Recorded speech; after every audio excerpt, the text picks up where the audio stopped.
Hi there. This is a little video on detecting God. It's especially for atheists.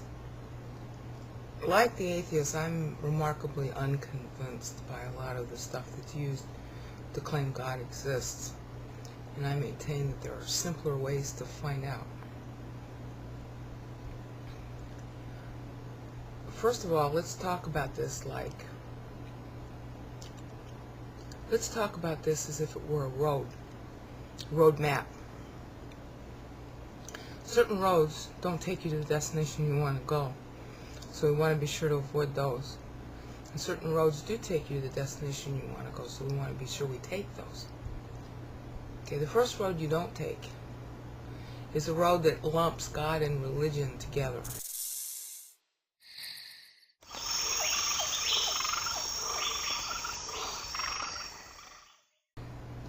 Because common sense would tell you, if God really exists, He doesn't need our worship, okay? I mean, come on, do you need an ant to worship you? If one ant says to another ant, oh, I gave, put your name here, two balls of sugar, because ants make little balls of sugar. And the other ant says, well, I did 3 balls of sugar. Okay, but you don't need any balls of sugar. And the ants are fighting with each other about how many balls of sugar they did. So are they really thinking about you even? No. They're all trying to one-up each other. So you're not even involved. They're not worshiping you. They're worshiping themselves. Okay, so religion has nothing to do with God, and in fact would be antithetical to God. So divorce the concept of God from religion. If God exists, religion wasn't something He invented. All right? Man had to invent it, and you already know that, right, atheists? Okay. So you don't go down that road. You divorce God and religion. Just throw religion out. But there's a different R that you lump with God. And it would have to be, logically speaking, relationship.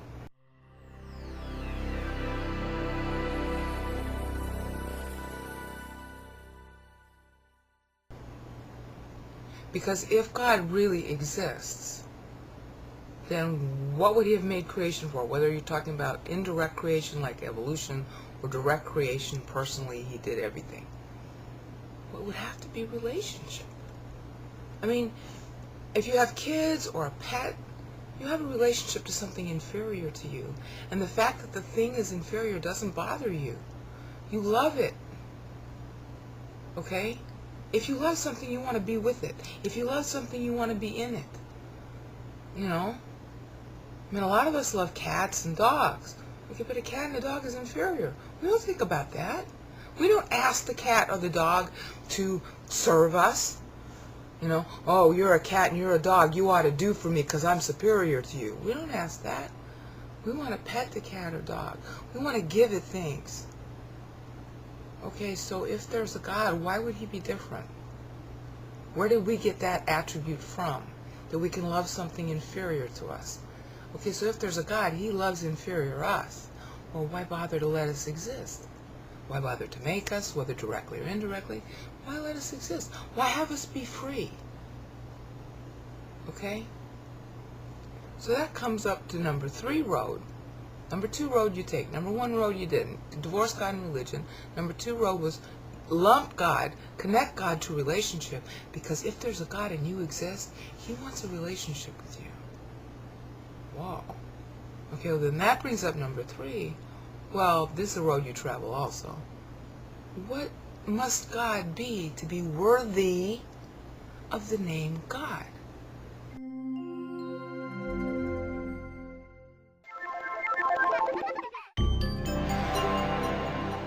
And right up at the top of the list, God would have to be love, wouldn't He? No matter how you define God as far as the religions go, forget the religions because we've divorced them already. God, if God exists, God is this person who's really, really, really bigger than you, but it doesn't bother Him that you're inferior. So He must want a relationship. So He must be love by nature.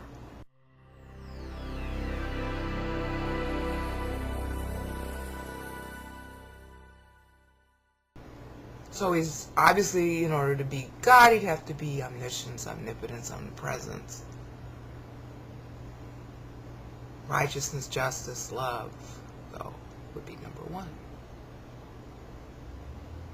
So here's what I'd suggest for number 3, going down that road. Write it out on a sheet of paper.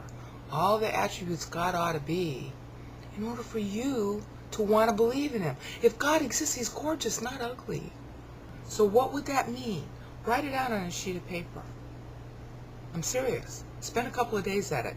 Keep writing out things that would be of God and would not be of God. This would be like God, this would not be like God. Write it out and refine your ideas. The point of this exercise is that you end up having a real clear idea of what's God, the way you would believe in him. Okay? And number 4, and this is where it gets weird. You get on the theoretical phone and say, okay, God, I just wrote all this stuff. If you actually exist, I need proof that these things are not my hallucinating you, that you objectively are these things, rather than my hallucinating a wish list.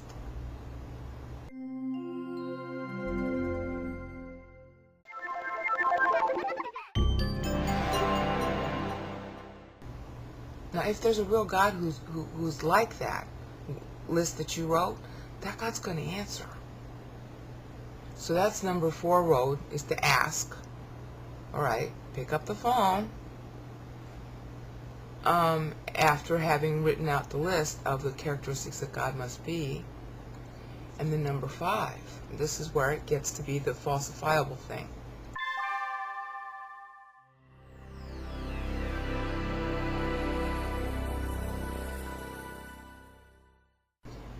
Number 5, God is going to answer you with circumstances. He's going to show you how he's orchestrated your personal circumstances all throughout your life. All right? And that's an internal thing that you come to recognize. It's logical and it's provable, but it's all your personal life, so it's like you can't tell anybody about it. All right? Without giving away information that you really shouldn't give away. And then you can still argue, well, but how do I know I'm not hallucinating all those dots? Because I want them to be true. Good point. So then he also orchestrates things on a macro level, things that don't have anything to do with you. And he shows you how those dots connect.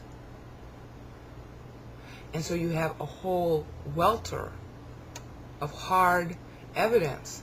But what you needed was the glasses to see it. Just like in the movie Signs with Mel Gibson. He had all these signposts along the way. He was in the story, his character was a priest who got pissed off at God. Okay, fine. And then God was still connecting all the dots to lead him to, and it was a UFO movie, forget the UFO thing. But I mean, God was connecting all the dots, and at the end of the movie, Mel Gibson's brain finally clicked on, and he saw all the connections. That's how it's going to work for you too. Okay, first in your personal life, and then because God is big on 2 witnesses, and then he's going to do it in the macro. He's going to show you the macro connections in the world, facts and figures, all kinds of empirically testable areas. All right, and it's overwhelming how much proof there is, but how each of us needs to see that proof presented is different, because we all have different backgrounds. All right, we're all different, and we're all loved. So try those 5 roads. Let's repeat again. Well, actually, one of them you're going to throw away. Divorce God and religion. Okay? It's just God. Forget the religion. Religion is anti-God. That's man trying to, puff up his ego. Has nothing to do with God. But it's a different R. Relationship. If God exists and he made you directly or indirectly, he wants a relationship. So number 3, write out what God must mean to you. You don't have to tell anybody. Just write it out. Spend a couple of days on it. The more you flesh it out in your mind, the better. And then number 4, you get on the phone and say, okay, God, I've written all this stuff about you. How do I know I didn't hallucinate it?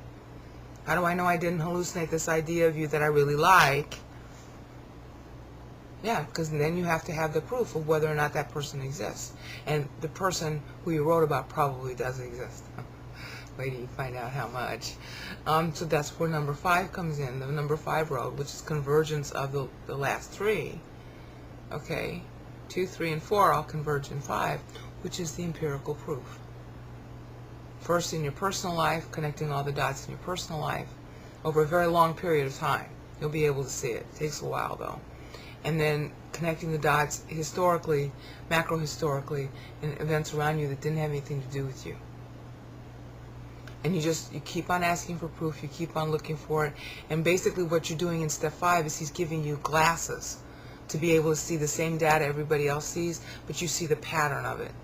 In your own life, of course, you can't share that with anybody, and you've got to test that for hallucination too, which is why you get the second one, stuff that doesn't have anything to do with you. And you'll see patterns. All right, we're all different, and we're all loved, and we're all loved, and we're all loved.